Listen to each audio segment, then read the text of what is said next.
Okay, so I'm feeling compelled to record this video, and it's going to be filled with shrieks and screams of joy. Um, and who knows what else, but I just want to talk, and I just want to share, and I just want to be witnessed, really. For the past few weeks and months, I've been moving through some really heavy stuff. Heavy stuff. In a nutshell, I ended the relationship that I was having with my mother because she's just not capable of a healthy relationship. Not even going to go into that because this video is not about that, but it is about this. Both my mother and my father were very emotionally dysregulated. Neither one of them knew how to feel their feelings and hold themselves and not abandon themselves and not over express their feelings or shove them down. Like, and I don't know, I really don't know any fully healthy adults that are capable of doing that. I seriously don't know. I'm racking my brains as we speak, and there's not a single human being that I can that I've known personally, like physically been in the space with, that is capable of holding their feelings and holding themselves and allowing all of those things to come out. Um, and that's my mission. That's my self mastery journey. I want to be able to know in any given moment that the emotions that I'm having are teaching me, guiding me, increasing my awareness, asking me to slow down, to be with them, reminding me of presence. They are showing me where I am in relation to my integrity, to my values, to my awareness that I'm connected to all other beings. Emotions are guides and teachers. But the way that I grew up with two adults who weren't capable of feeling their feelings or emotionally regulating or even knowing that would be important or valid, that there was something more to life beyond survival and that our emotions should actually be considered and like cared for. There were a lot of emotions that I wasn't allowed to have. And I mean, no one ever handed me a list and said, you aren't allowed to feel these things. But as a child, when you express certain things and you're met with like anger or aggression or hurt or any of those things, and as a child who's very self-centered, seeing the emotions of, my parents and their reactions to my emotions, you learn subconsciously these things are not okay to share, these things aren't okay to feel, and so you repress them. And if you've ever seen like the movie Click, or the same similar theme comes up in so many different shows or movies where like somebody's given a remote control and they fast forward through like the uncomfortable or the unwanted parts of their life. Eventually the remote control is like AI. It like learns what you don't want to feel or experience or whatever, and it just fast forwards it through you. Much in the same way, your nervous system, your brain, your whole entire biological makeup will recognize that you're beginning to have the experience of some emotion that it's previously been told is not okay, and it shoves it, it stuffs it. It'll either make you have a compulsion to go take a drug or a drink or something to go numb. It'll have you tune it out. It'll have you change that emotion into something else that's more pleasant. It'll have you overemphasize. It'll do a million and one different things based on your specific upbringing. For me, for the longest time, it was repress, shove down. And eventually, when I first started getting healthy, I no longer would suppress at all and I would lash out, which isn't any better, but at least it's movement. Now, over the course of some years, I've learned how to like observe my feeling, but there's still been quite a few, that are really uncomfortable. And it's really challenging for me to even recognize that the feeling is trying to be had because I got so good at shoving these things down or pushing them away. So, yesterday I did a healthy thing for myself and I went and I took some time outside in nature and I brought some watercolors and some watercolor paper, which is not my medium. I don't paint. I'm not a painter. I'm not good at it. Um, but I wanted to do something that was different, that was uncomfortable, um, that challenged my need to like make things perfect, because one of my very repressed feelings is like shame, and a lot of it is shame of not being good enough, shame of not being perfect, shame of being a beginner or a novice or not having already figured all of this out. And as I say that out loud, it's bringing even deeper realization to what I've been realizing in the last, I don't know, a week or something. That's like, that's so ridiculous. It's so ridiculous. It doesn't even make a damn bit of sense to expect myself to already be good or perfect at something I've never even tried before. That's just obscene. And even if I have tried it, like, perfection is not a thing, especially when you're talking about art. So there's so many layers wrapped up in this, and I'm still in the process of integrating. But one of the ways that I integrate my own lessons best is by talking through them. And sometimes I just do this to myself, but sometimes, like right now, I'm at the point where I'm opening like an inviting conversation on other people's experience, because I can only see through these eyes, and I can close my eyes and zoom out and remove myself perspective wise as much as I can, but it's always great to have other people's experience. So, if you have any like feedback or a story that you want to share with me, or other tools and stuff beyond what I'm about to share, please do, because again, I was given no role models, and this isn't unique to me. Where in the world are the role models for emotional regulation? We're finally starting to see them, and I'm becoming one. Like, I, I'm giving myself permission to feel powerful and wise enough to say, and confident enough to say, that I'm doing the hard work for me in my life so that I can become a leader in the realm of emotional awareness, appreciation, non judgment, acceptance, all of these things. Because I deserve it. My children deserve it. You deserve it. Everyone deserves this, to be able to feel your feelings and let them move through you in a healthy way. And that sounds so elementary. But we don't. We go to school for years and years and years in this country, and no one ever teaches us those basics. So I'm teaching myself.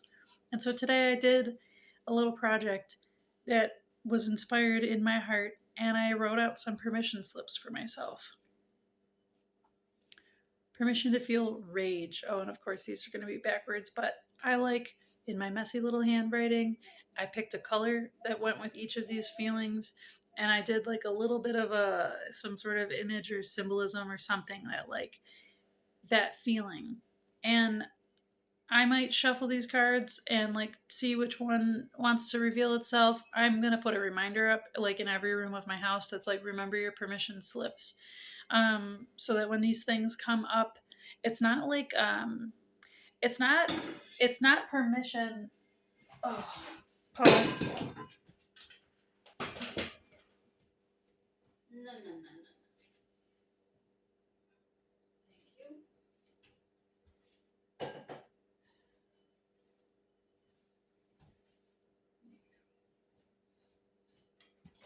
So not permission in the sense of like, okay, you feel rage, so you have permission to just react however you want and flip out and scream at people or throw shit and break stuff. That's not, the permission isn't the action. The permission is the feeling. It's okay to feel rage. It's not bad to feel rage. Like, actions are a whole different thing. This permission is just to feel the rage. And as I was writing this, I was considering like my daughter has some difficulty expressing her anger and her mad and her rage feelings without it physically exploding out of her in some way. And so for a while now, I've been, circling around the challenge of like, what is a healthy way to express anger? Like, express it, to get it out, to move it through. And if you're familiar with that movie Inside Out, the little anger guy, whenever he gets really mad, his head goes up in flames. And so this morning, my daughter and I were talking about angry feelings at school and how she can handle them.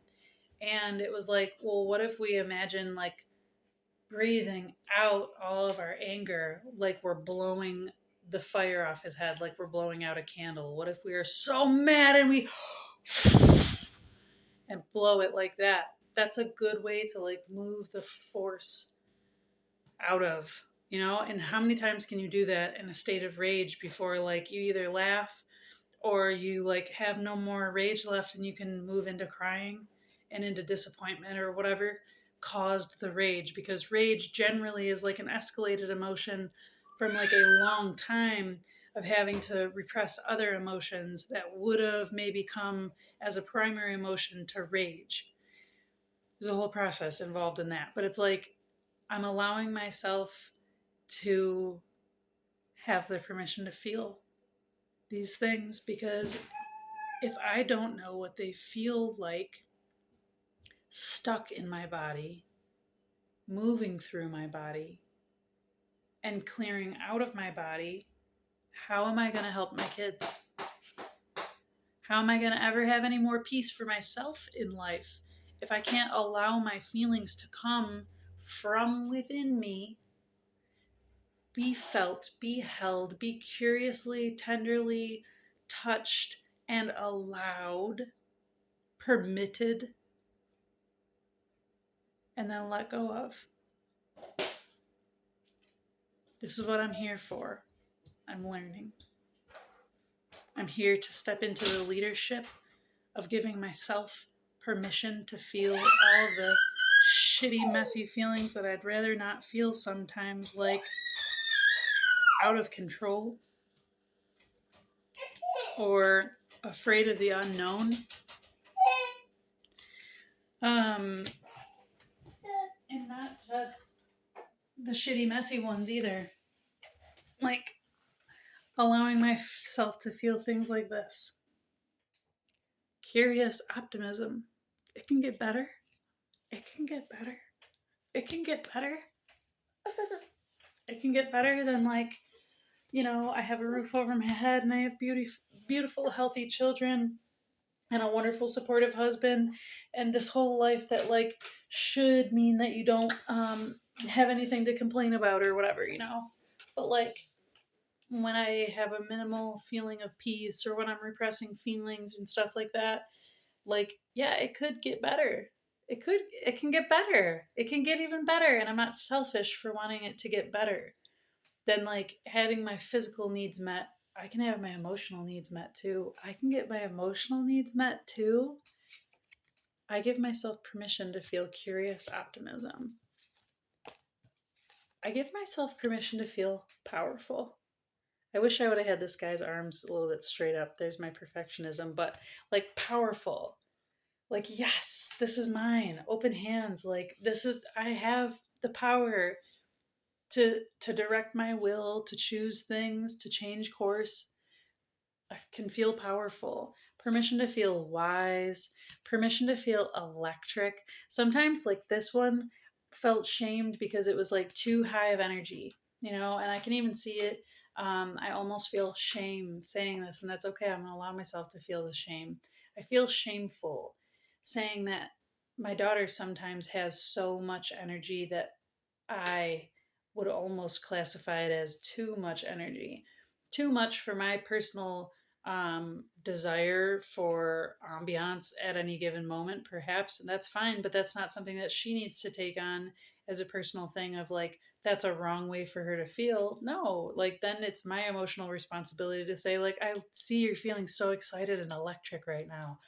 I'm going to go in this room because I actually need a little bit of quiet time. but I can see you're enjoying yourself. So you can be electric here, and I'm going to go over here and kind of just go a little more quiet. That's totally fine. But when I'm feeling that excited, ecstatic thing, and maybe I'm around other people that are like not so, I don't have to tamper myself down to come down to their mode. And down isn't necessarily bad. Calm and electric aren't opposite sides of a good bad spectrum. They're just different feelings. None of these things are good or bad. Permission to feel low energy is another one. Sometimes I don't feel like being hyper productive. Sometimes I don't feel like accomplishing. Sometimes I don't want to. Sometimes it's my necessary moment to rest and respect my low energy. And sometimes I can feel soft and juicy too.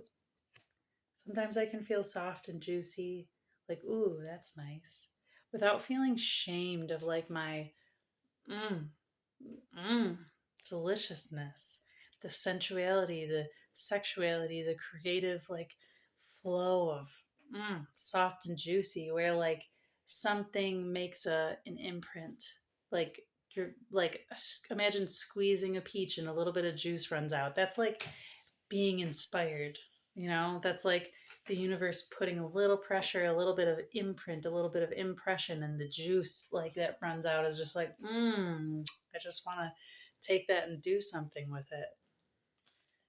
Permission to feel emptied, permission to feel just completely emptied. And this can be multiple ways for me. Like sometimes I have let me start that over again.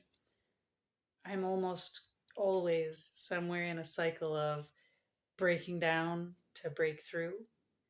And sometimes when I've done the breakdown, I'm not ready for the breakthrough yet. I just need to take a pause in the emptiness and just feel what it feels like to be at a base level,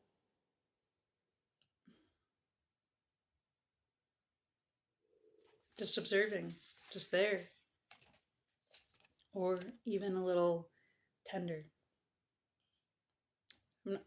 I'm growing, but I'm not quite ready to spring forward yet. I'm not quite strong enough yet. I hope no one steps on me. Tender. Vulnerable was another one. Disappointed was another one. Sensual, enchanted, grief. I gave myself permission today to write out all these colorful little permission slips because no one else ever gave me permission. And I felt like I needed it.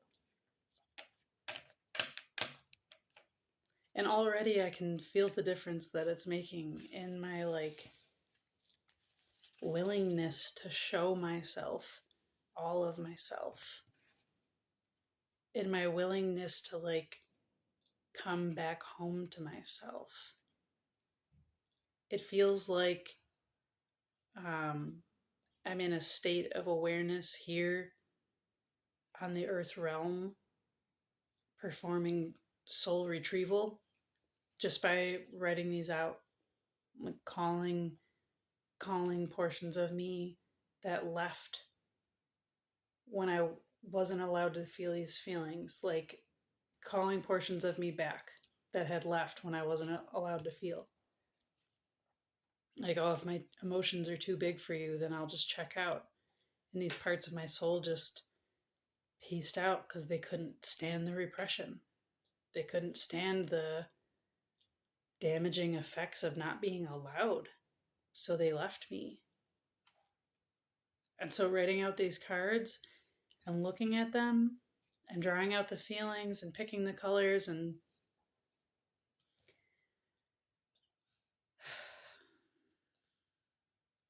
imagining them coming back into me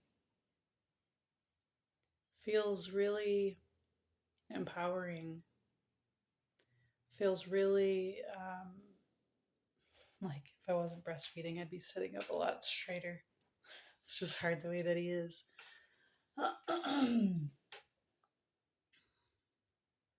It feels like renewal.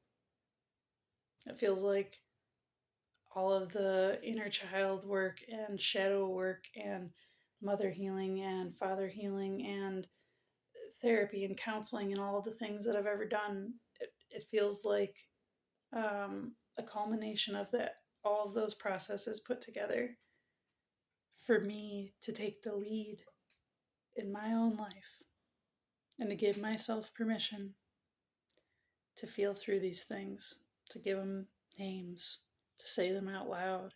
And then on top of it, to record myself making this video with my vulnerable feelings and my vulnerable process, and to share it with other people because I know how hard it is. I know how absolutely terrifyingly, paralyzingly so it can be to feel your feelings. And it's like, naturally, we don't really have a choice until we learn how to abuse ourselves with repression and suppression, stuffing and changing and avoiding and denying.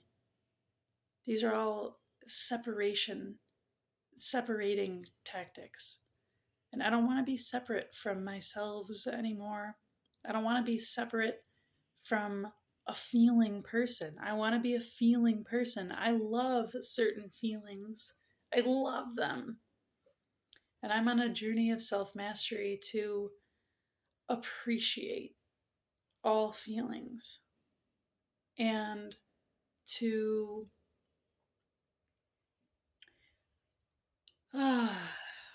develop and adapt the tools that are currently available, or that are in process of being birthed through our awesome collective emotional, um, creative, brilliant minds and hearts out here, all of the fields that are involved in emotional intelligence. Thank you so much to all of the people who have written books and made the toolkits and done all the things and done the speaker series and all of the stuff, because every one of those little things that I've watched or read or picked up or whatever have like helped me create my own process.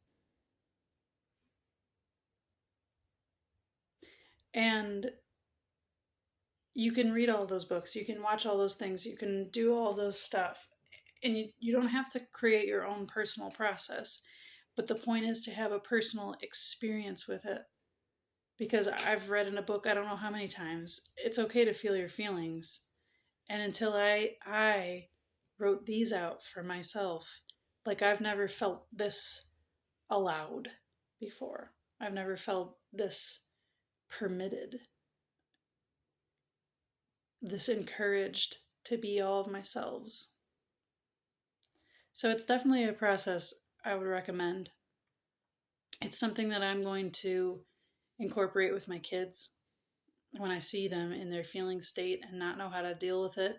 And I'm going to continue embracing this beginner's mind.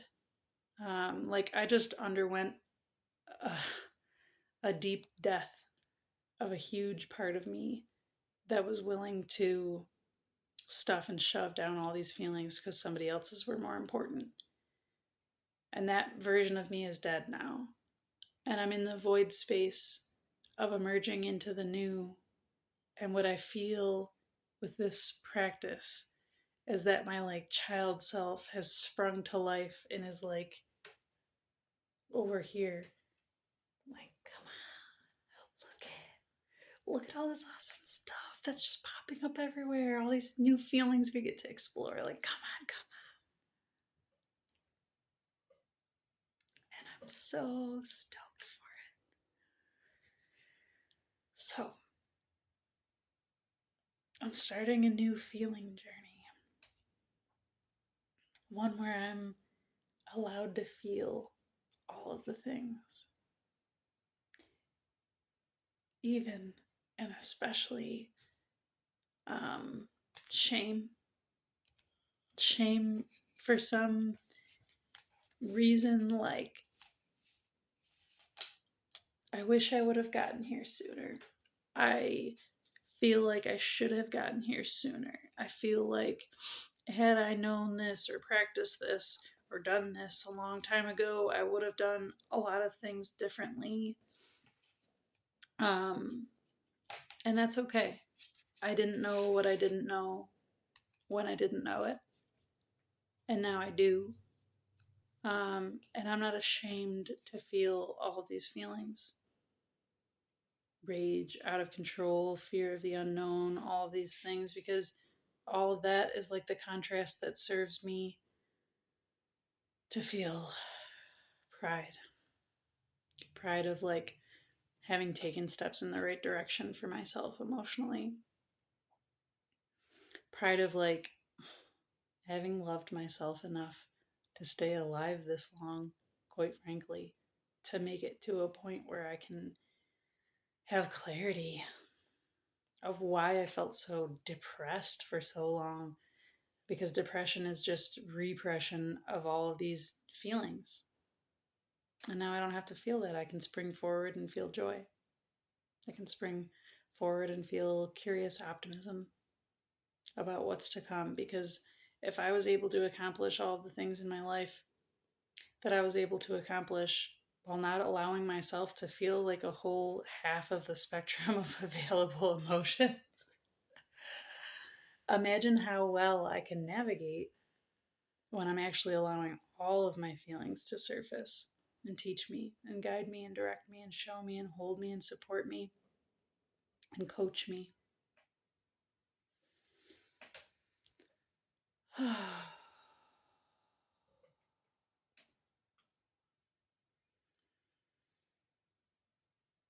So, one last thing before I leave this video, because I'm a very visual person, and this has been a very important part of all of this. People talk about holding space for feelings or like sitting with it. And that imagery is okay with me, but it feels like a 2D image. It feels like it should be a video, it should be a loop, it should be like a video clip of a moment playing out instead of a screenshot. And what I mean by this is this: here's me sitting and holding emotions, right? They're just heavy. They're just heavy, and I'm just holding them. And what am I doing? Looking at them, observing them, ruminating in them. You know what I mean? Like, how long do you sit and hold something? Not you, me. How long can I sit and hold something before I'm distracted? Not long. Well, I'm going to be honest, not very long. And that's something that I'll continue working on. But also, however, feeling is meant to be felt. It's an experience in process. It's not meant to just come out and be there. You don't feel happy and then feel happy for the rest of forever. You don't feel sad and then feel sad for the rest of forever. You don't hold on to it and never let go like it's some life preserver. It's not. It actually starts decaying in your hands the moment that you hold on to it. But what's beautiful is that it can either decay in your hands while you're holding on to it and turn into a putrid, disgusting mess of a dead thing that you're clutching and refusing to let go of. So now you smell like death, you're gaining bacteria, you're filthy, no one wants to be around you, you're miserable because you hate the situation you're in because you're holding a dead, decaying, dying feeling that wasn't meant to be held on to. Or you become an open channel. Here's the torus field with energy all outside of it. The feeling arises in the center and moves through you, moves down and out, moves up and out, moves sideways and out. Doesn't matter. However, you can visualize it. But what I visualize is the torus field, TORUS, the torus field, with my heart, solar plexus, will, and emotional um, everything here in the center. This is where the feeling comes from: the gut, the solar plexus, the heart. Here's the feeling state. Now, what am I going to do with it? Do I shove it further down, Or do I allow it to rise up and out of my throat, expressing it, naming my feelings, breathing it out, breathing in permission to breathe out, exhale out, express out, speak out the feeling.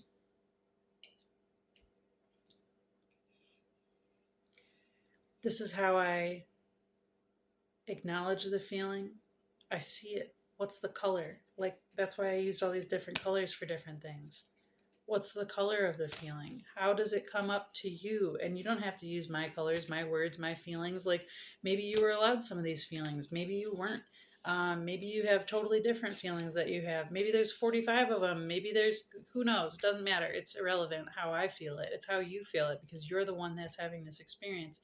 If you're still watching this video and you're taking this into consideration and you're maybe thinking about doing something similar, but the visualization of seeing this feeling as something. Maybe it's a color, or maybe it's a texture, maybe it's both. Maybe, like, because rage to me is definitely like this crimson red, and it is like sharp and big and wild. Whereas, like, what's another one? Emptied is mist, maybe, and it's echo and it's silence. Um, Electric is similar to the rage, where it's like big and kind of sharp, but it's very quick and it moves. It's not static. It's not what's the word? It's not penetrating. It's like it zaps and moves through. It doesn't poke, stab, cut, slice. It zaps and moves through. Um, Wise. Wisdom to me feels like similar to empty, but it's a loud silence. It's a filling silence. Instead of an echo, it's like when your ears are underwater and everything's so loud that it's also clear and quiet. Wisdom. So if you can see the texture, if you can see how it echoes in the chambers of your heart, or moves through this like column in the middle and the center of the torus field, it's a really powerful way to acknowledge, to accept, to appreciate, to put a name and a face to the feeling. So it's not a stranger anymore. So you can welcome it. So you can welcome it and give it the grand tour on the way out. This is me. This is me feeling grief. Oh, this is what this feels like. And allow it to take as much time as it needs to move out. You don't need to rush it. You don't need to ruminate in it. Allow it to take as much time as it needs. And it will tell you, if you ask it curiously, not with judgment, just with curiosity, how long you think you're going to be here, grief.